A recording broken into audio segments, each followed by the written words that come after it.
வணக்கம் ஆறு நட்புகளே, சகோதர சகோதரிகளே, என் அருமை மாப்பிள்ளைகளே. ஒரு வழியாக டீ கிளாஸ் பிரச்சனை முடிஞ்சிருச்சு. அதிலிருந்து ரிலீஸ் ஆகி வெளியே வந்ததுக்கு அப்புறம் பார்த்தா பால்கோவா பிரச்சனை ஆரம்பமாயிருச்சு. உடனே பால்கோவா கடையில் போய் பால்கோவாவை திருடிட்டு பணம் கொடுக்காம வண்டியிலான்னு சொல்லி குண்டை தூக்கி போடுறாங்கடா. நான் சொல்கிறது பால்கோவா அதாவது ஒரு பழத்துக்காக சண்டை போட்டு ஒரு குடும்பம் பிரிஞ்ச கதை நம்ம கேள்விப்பட்டிருக்கோம், இதிகாசத்துலேயும் புராணங்கள்லேயும். ஆனால் இந்த ஆஃப்டரால் பால்கோவா பாக்கெட்டு, இந்த பால்கோவா பாக்கெட்னால் இப்போ ஒரு பிரச்சனை எனக்கு வந்திருக்கு. இன்றைக்கி காலையில், நேற்று நைட்டே வந்துருச்சு. சரி ரைட்டு, அந்த நேரத்துக்கு மேலே லைவை போட்டு சொல்லிக்கிட்டு இருக்க வேணாமேன்னு சொல்லிட்டு விட்டுட்டேன். அதாவது நான் நேற்று நைட்டே சொல்லிட்டேன். என் வீட்டில் காலையிலே ஃபோன் பண்ணாங்க சுமி. என் பேரன் பேசினேன். லாலா வரும்போது குத்தாலத்தில் நான் எங்கே போயிருக்கேன்னு கேட்டேன்.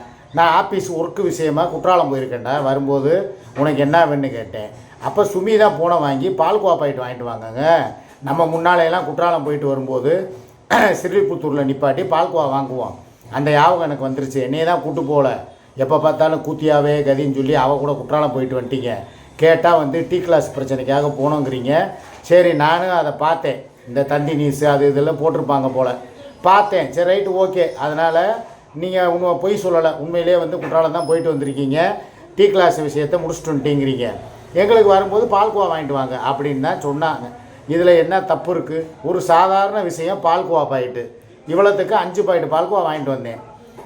2 பால் அல்வா, ஒரு பால்கோவா, 3 பால்கோவா வாங்கினேன். சரி, ஒன்று உன் ஃப்ரெண்டுக்கு கொடுத்துக்க, ஒன்று உன் பிள்ளைகளுக்கு கொடுத்துக்க அப்படின்டா இவ காலையிலே அதுக்கு வம்பு இழுக்கிறாங்க. உன் குடும்பத்துக்கு மாத்திரம் 3 பாக்கெட்டு பால்கோவா, எனக்கு ஒரு பாக்கெட்டை நான் ஃப்ரெண்டுக்கு கொடுக்கணும், ஒரு பாக்கெட்டை என் பிள்ளைங்க, நான், என்ன திலீபா, கோகுலு, நாங்கள் எங்கள் அம்மா எல்லாம் தின்னுக்குறோம். உங்களுக்கு மாத்திரம் 3 பாக்கெட்டு பால்கோவா அப்படின்னு சொல்லி ஒரு பிரச்சனையை கிளப்புனேன். நான் சொல்கிறேன், உன் கூட தான் நான் 3 நாளாக சுற்றினேன். 3 நாளுமே குடித்தோம், 3 நாளுமே படுத்தோம், 3 நாளுமே ஏதோ வேலை நடக்குதோ நடக்கலையோ, ஏதோ என்னால் முடிஞ்ச முயற்சிகளை பண்ணி ஏதோ நடந்துச்சு அப்படி கூட வச்சுக்கிடுவோமே. ஆக உன் சந்தோஷத்தில் நீ ஒரு துளி கூட விட்டு கொடுக்க மாட்டேங்கிற. எல்லாத்துலேயுமே நான் தான் முழுசாக எங்கேயும் போனாலும் வரணும். இப்போ கூட எனக்கு கால்லாம் வீங்கி போய் கிடக்கு. கால் உண்மையிலே சொல்கிறேங்க, நைட்டு பூரா எனக்கு தூக்கமே இல்லைங்க. சுருக்கு சுருக்கு சுருக்கு சுருக்குன்னு ஒரே வேதனை, வீக்கம், வின்னு தெரிக்குது. அதுபோக சிகரெட்டு வேறு அங்கே குடிச்சு இந்த டென்ஷனில் இந்த டீ கிளாஸ் மேட்டருக்காக ஸ்டேஷனில் போய் உட்காந்தப்போ பார்த்தா சிகரெட்டு, அதுக்கப்புறம் பார்த்தா தண்ணி. 3 நாளாக நான் டாக்டரு, சுகர் பேஷண்ட்டு, நீங்கள் தண்ணி அடிக்கக்கூடாது, காலில் புண்ணு இருக்குது, இப்போ தான் ஆறி இருக்குது, அளவுக்கு அதிகமாக ட்ரிங்க்ஸ் பண்ணிங்கன்னா திருப்பி உடம்புல ஆல்கஹாலில் போய் ரத்தம் ஏறிச்சுன்னா பழையபடி உங்களுக்கு ஏதாவது புதுசாக ஏதாவது ஒரு புண்ணு வரலாம், இல்லை வேறு ஏதாவது வியாதிகள் வரலாம்.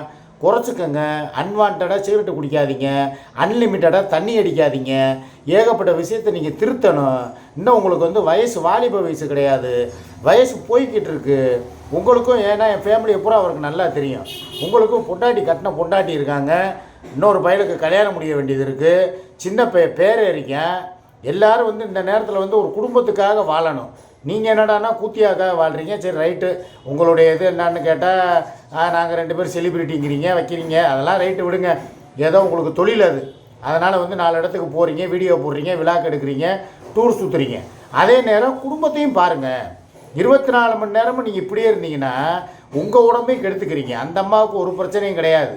அந்த அம்மா நல்லா குடித்தாலும் அதுக்கு கிராமத்தில் வளர்ந்த கட்டை, திம்ஸு கட்டை, உடம்புக்கு ஒன்றுத்துக்கு ஆகாது. அது பாட்டுக்கு எம்புடு குடித்தாலும் செமிக்கும், அதுக்கு செமிக்கிற வயசு. இன்னும் உங்களை மாதிரி இது கிடையாது, கொஞ்சம் யோசிச்சு பாருங்கள் அப்படின்னு சொல்லியிருக்கிறார். ஆக என் உடம்பை நான் தான் கவனிச்சுக்கிறணும். இவளுக்கு அப்படி கிடையாது. இவ கூட தான் 3 நாளாக போயிருக்கேன். நேற்று கூட மத்தியானம் கறி விருந்து, அந்த விருதுநகர் வியாபாரிகள் சங்கம் கறி விருந்துக்கு எங்களை கூப்பிட்றாங்க. ஆரியங்காவில் யதார்த்தமாக அவங்கள பார்க்குறோம். சரி, நம்ம பேசுகிறோம், நம்பரை கொடுக்குறோம், பழகுறோம், ரைட்டை ஓகேங்க சாப்பிட வாங்கன்னு கூப்பிட்றாங்க. மரியாதை நிமித்தமாக கூப்பிட்டா எப்படி போகணும்? 2 நாளாக குடிச்சிருக்க, ஈவினிங்கும் ஊருக்கு கிளம்ப வேண்டியது இருக்குது. நான் சொல்கிறேன், எப்பா வாப்பா குளிச்சுருக்கோம், வயிறு கப்பான்னு பசிக்குது, காலையில் சாப்பிட்டது. நாங்கள் இங்கேருந்து 9:30 மணிக்கு போகும்போது சும்மா ஒரு 2 இட்லி, ஒரு தோசை, ஒரு ஊத்தாப்பம், ஒரு செட்டு பூரி, ஒரே ஒரு ஆம்லேட்டு, இவ்வளோ தான் காலையில் தின்ட்டு போயிருக்கேன். எனக்கு பார்த்தா மத்தியானம் அந்த குளிச்சுட்டு வந்ததுக்கு அதுக்கும் மதியம் 1-1:30க்கெலாம் பசிக்க ஆரம்பிச்சிருச்சு. அதோடு எனக்கு தலை சுற்றுது கிருகிருன்னு. இவன் என்ன பண்ணுறா, அதோட வா சரக்கு அடிச்சுட்டு சாப்பிட்டா தான் கிடாக்கறி இறங்கும் உள்ளுக்குள்ளே. அப்போ தான் அந்த கறி விருந்துக்கே சிறப்பு. அப்படின்ட்டு கூட்டு போய் நான் ஏன் நேற்று லைவ் வந்தேன் 6:15 வந்தேன் 6:30. நீங்கள் உங்களுக்கு சொல்லுங்கள் பார்ப்போம். நல்லா இருக்கிற மனுஷன் எப்படி வருவேன்? எவ்வளவு தான் நான் சாப்பிட்ருந்தாலும் கரெக்டாக அந்த 4:45 5 மணிக்கு எனக்கு முழிப்பு தட்டிடும். இதுக்காகவே நான் தூங்காமையே உட்காந்துருந்தேன். சரி லைவ் போடணுமே 6 மணிக்குங்கிறதுக்காக மணி 5:10 ஆகி போச்சு. இப்போ அசந்தோம்னா அப்புறம் நம்ம தூங்கிடுவோம் அப்படின்ட்டு தான் நான் எந்திரிக்க அப்படி தூங்காமையே சும்மா இன்ஸ்டாகிராமு லைவு ஃபேஸ்புக்குன்னு பார்த்துக்கிட்டு அப்படியே ஓட்டிக்கிட்டே இருந்தேன். அதுக்கப்புறம் பார்த்தா எப்படி தான் கண்ணை அசந்தேன்னு தெரியல, படுத்துட்டேன். காரணம் என்ன? குடி. நிறையா பேர் கேட்டிங்களா, மாமா எதுக்கு மாமா வாய் உளருது, ஏன் மாமா வாய் உனக்கு குளருது, எறலா லலலா வரலா இதெல்லாம் சொல்லு மாமான்னு சொல்லிலாம் மீடியா கைம் சொல்லிக்கிட்டு இருந்தேன். பார்த்தீங்கல்ல, அதையெல்லாம் சமாளித்து நான் எதுவுமே நடக்காத மாதிரியே நேற்று உங்கள் முன்னால் காட்டினேன். ஆக இவை என்னை கெடுத்து குடிச்சவராக்கிறதும் இல்லாமல் என் உடம்பும் போயிடுது. 3 நாளாக இவளுக்கு என் குடும்பத்திலேருந்து ஃபோன் வரலைன்னா சந்தோஷம், யாருக்கிட்டையும் பேசலைன்னா சந்தோஷம், காசு கேட்கலன்னா சந்தோஷம், காசே யாருக்கு நான் அனுப்பலைன்னா சந்தோஷம். ஏன்னா நம்மக்கிட்டேயே காசு இல்லை, எல்லா காசும் செலவாகி போச்சு. என் பொண்டாட்டி ஒன்றுமே கேட்கலைங்க. ஏங்க நீங்கள் பாட்டுக்கு 3 நாளாக ஊருக்கு போயிட்டீங்க, எங்களுக்கு ஏதாவது நல்லது புள்ளதை ஆக்கி சாப்பிட்றதுக்கு எதுவும் வேணாமா?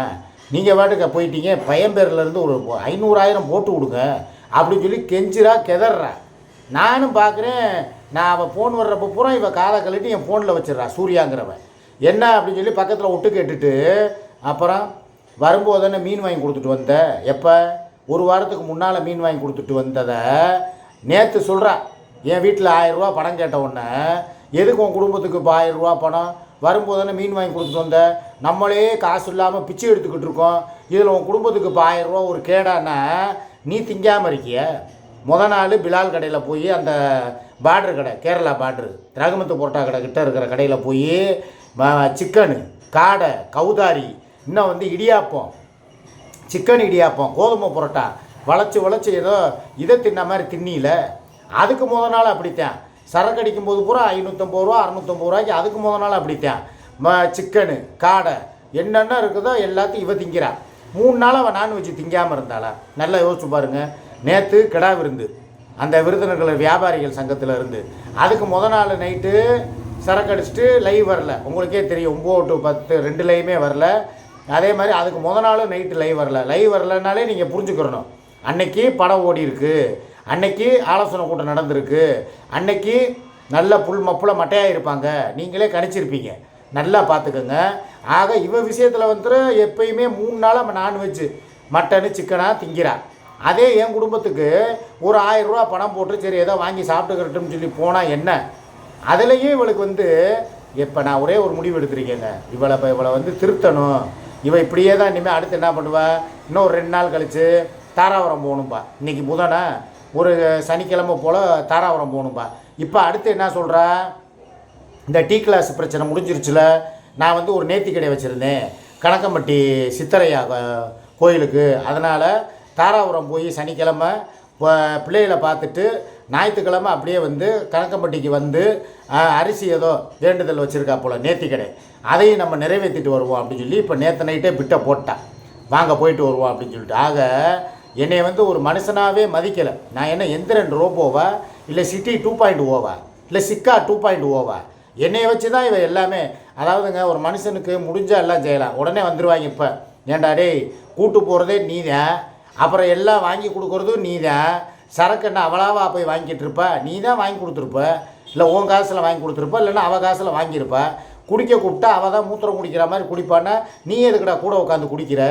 எல்லாம் செய்கிறதெல்லாம் செஞ்சுட்டு ஏன்டா நல்லைய மாதிரி உட்காந்துக்கிட்டு அப்படியே முகத்தை பால் வடிகிற மாதிரி வச்சுக்கிட்டு நடிக்கிற அப்படிம்பாங்க. நான் நடிக்கலை, கட்டாயத்தின் பேர்லையும் நிர்பந்தத்தின் பேர்லையும் தான் சாப்பிட்டேனே தவிர எனக்கு சாப்பிடணுங்கிற ஐடியாவே இல்லை.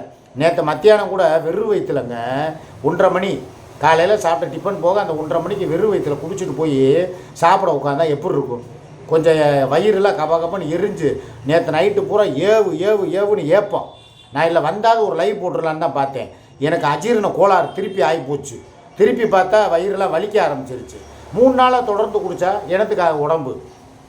இவ கூட சேர்ந்தா இனிமேல் வாழ்க்கை ரொம்ப ஷார்ட்டாக முடிஞ்சிடும். ஏன்னா இவ தானும் கெடுத்து என்னையும் கெடுத்துக்கிட்டு இருக்கா. எனக்கு என் குடும்பம் இருக்குது, பிள்ளைய இருக்காங்க, பேரை இருக்கேன், அவங்க கூட ஸ்பெண்ட் பண்ணவும் முடியலை. இப்போ நான் இந்த பால்கோவா பாக்கெட்டு வாங்கினது ஒரு பெரிய பிரச்சனையை. நைட்டு வாங்கி 9 மணி லீவில் போட்டுக்கிட்டு இருக்கும்போது காரில் வாங்கி வச்சோடனே இவன் என்ன நினச்சா, சரி 5 பாக்கெட் வாங்கியிருக்கிறாரு, அதில் வந்து திலீபாவுக்கும் கோகுலுக்கும் ஒன்று, சூர்யா அவளுக்கு ஒன்று, ஏன்னா நான் திங்க மாட்டேன் பால்கோவா, அவங்க ஃப்ரெண்டுக்கு ஒன்று சரண்யாவுக்கு. அதுபோல் மீதி இருக்கிற ஒரே ஒரு பாக்கெட்டை மாத்திரம் எடுத்து நம்ம சாப்பிட்டுக்குருவோம், எனக்கு என் குடும்பத்துக்கு கொடுக்குறதுக்காக வச்சுக்கிறலாம்ங்கிற மாதிரி ஒரு பிளானை போட்டிருக்கா. கடைசியில் என்ன ஆகி போச்சு, இப்போ மொத்தத்துக்கு உள்ளதும் போச்சுடா நுள்ளக்கண்ணாங்கிற மாதிரி இப்போ ஏம்பாடு திண்டாட்டமாக போய் 3 பாக்கெட்டோட கிளம்பிட்டேன். இப்போ நான் இப்போ காலையில் என்கிட்ட சொல்லி தான் விட்றேன், எனக்கு வந்து நீ இந்த வீட்டு பக்கமே எட்டி பார்த்துறாத, உன் குடும்பத்தோடு போ, நைட்டு வரைக்கும் இந்த பக்கம் வராத, அங்கேயே நல்லது பொழுது வேணுமா வாங்கி கொடுத்துட்டு சமைச்சு சாப்பிட்டு வா, என்னை தொந்தரவு பண்ணாத, 2 நாள் உனக்கு ரெஸ்ட்டு, சனிக்கிழமை நீ திருப்பி கிளம்பணும் அப்படின்னு சொல்லி பழையபடி என்னை வந்து இப்போ கிளப்பி விட ஆரம்பிச்சிட்டா. சரி, ஓகே நட்புகளே, பார்க்கலாம் எது நடக்குதோ அது நன்மைக்கு தான். என் வாழ்க்கை மாதிரி யாருக்குமே வாழ்க்கை அமையக்கூடாதுங்கிறத நான் அந்த ஆண்டவங்கிட்ட வேண்டிக்கிறேன். ஏன்னா இந்த பாருங்கள், இந்த ஒரு பிரச்சனை முடிஞ்சவொன்னே அடுத்து பால்கோவா பிரச்சனையை கொண்டு வந்துட்டேன். இப்போ இது முடித்தவொன்னே அடுத்து கணக்கம்பட்டிக்கு போகணும், அது முடிஞ்சவொன்னே தாராபுரம் போகணும். ஆக என் உடம்புல வந்து இரும்பில் செஞ்சுருக்கேன் இறைவன், பார்த்துக்கங்க. இதுதான் என்னுடைய வாழ்க்கை. ஏதோ நடக்கட்டும், ஆண்டை மேலே பாரத்தை போட்டு நானும் போகிறேன். இப்போ நான் கிளம்பி நேராக சுமியை பார்க்க போகிறேன். பார்த்துட்டு அவங்களுக்கு எதோ நல்லது போல் வாங்கி கொடுத்துட்டு அவங்க சேனலுக்கு என்ன வேணுங்கிறத வந்து உதவிகளை செஞ்சுட்டு, ஏன்னா அவங்களுக்கும் வந்து இப்போ ஆதரவு இல்லாமல் இருக்காங்க. என்ன இருந்தாலும் நான் போய் தான் லைவ் ஆப்ஷனெல்லாம் கொண்டு வந்து நிறையா பேர் கேட்குறீங்க, அக்காவுக்கு ஏதாவது சுமி அக்காவுக்கு ஏதாவது உதவி பண்ணுங்கண்ணே போங்கண்ணேன்னு சொல்கிறீங்க. உங்கள் அன்புக்காகவும், ஏன்னா சுமியோட அகராதித்தனத்துக்காக இதை நான் பண்ணலை. சுகையில்னு அவள் கிடக்கிறா, சேனலை வேறு அவன் வந்து பாஸ்வேர்டெல்லாம் மாற்றி அவன் நம்பரை 2 ஸ்டெப் வெரிஃபிகேஷனுக்கு போட்டு பக்காவாக அவன் ஹேக் பண்ணி வச்சுருக்கான். இது இந்த மூதேவிக்கு தெரியலை. இப்போ நான் போய் இப்போ எல்லாத்தையும் பார்க்கணும், என் கையிலே செல்லை கொடுக்குறாளா என்னன்னு தெரியலை. பார்த்து அவளுக்கு ஒரு சேனலை க்ரௌத் பண்ணி விட்டுட்டு ஏதோ வேணுங்கிறது வீட்டுக்கு நல்லது போல வாங்கி கொடுத்துட்டு அடுத்த வீடியோவில் சுமி வீட்டில் வச்சு சந்திக்கலாம். ஓகேவா? நன்றி, வணக்கம், பாய்.